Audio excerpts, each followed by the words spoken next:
آپ صلی اللہ علیہ وسلم کے فرمان کی روشنی میں علماء نے لکھا ہے کہ حج زندگی میں ایک بار فرض ہوگا، زکوٰۃ اگر آپ صاحب نصاب ہیں ہر سال فرض ہوگی۔ یہ نہیں ہے کہ زکوٰۃ میں آپ سارا مال ادا کریں گے، اور یہ بھی نہیں ہے کہ آدھا مال ادا کریں گے اور آدھا رکھیں گے، ایسا بھی نہیں ہے۔ مال کا تھوڑا سا حصہ انسان پر فرض ہوتا ہے۔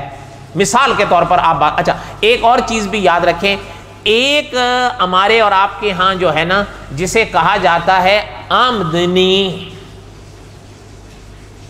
اس کے لیے ہمارے اور آپ کے ہاں یا نئے دور میں انکم کا لفظ استعمال کرتے ہیں، اور دوسرا لفظ ہمارے اور آپ کی زبان میں استعمال ہوتا ہے بچت، جس کے لیے سیونگ کا لفظ استعمال ہوتا ہے۔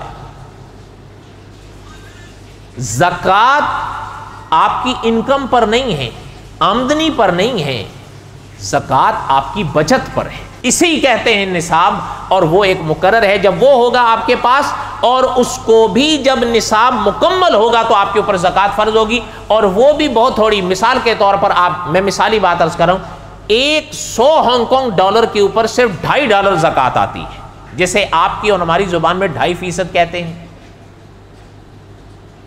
اگر ایک انسان کے پاس 100 ہانگ کانگ ڈالر ہو اور نصاب پورا ہو، اس کے پاس جو بچت ہوئی ہے تو پھر $2.5 ہے۔ پھر آپ اسی پر قیاس کرتے جائیں، اگر کسی کے پاس $1000، کسی کے پاس 10,000، کسی کے پاس لاکھ، اس کے حساب سے بچتا جائے گا، اس کے بعد حساب سے وہ زکوٰۃ اپنی نکالے گا، اور نکلے گی 2.5%۔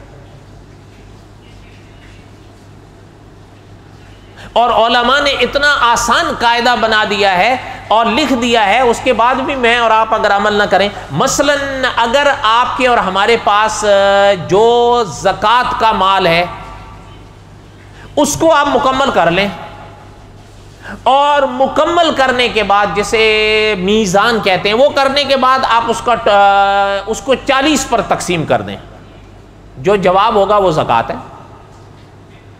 آپ کے پاس جو ٹوٹل مال ہے اس کو 40 پر تقسیم کریں، اور اس کے بعد جو میزان نکلے وہ آپ کی زکوٰۃ ہے۔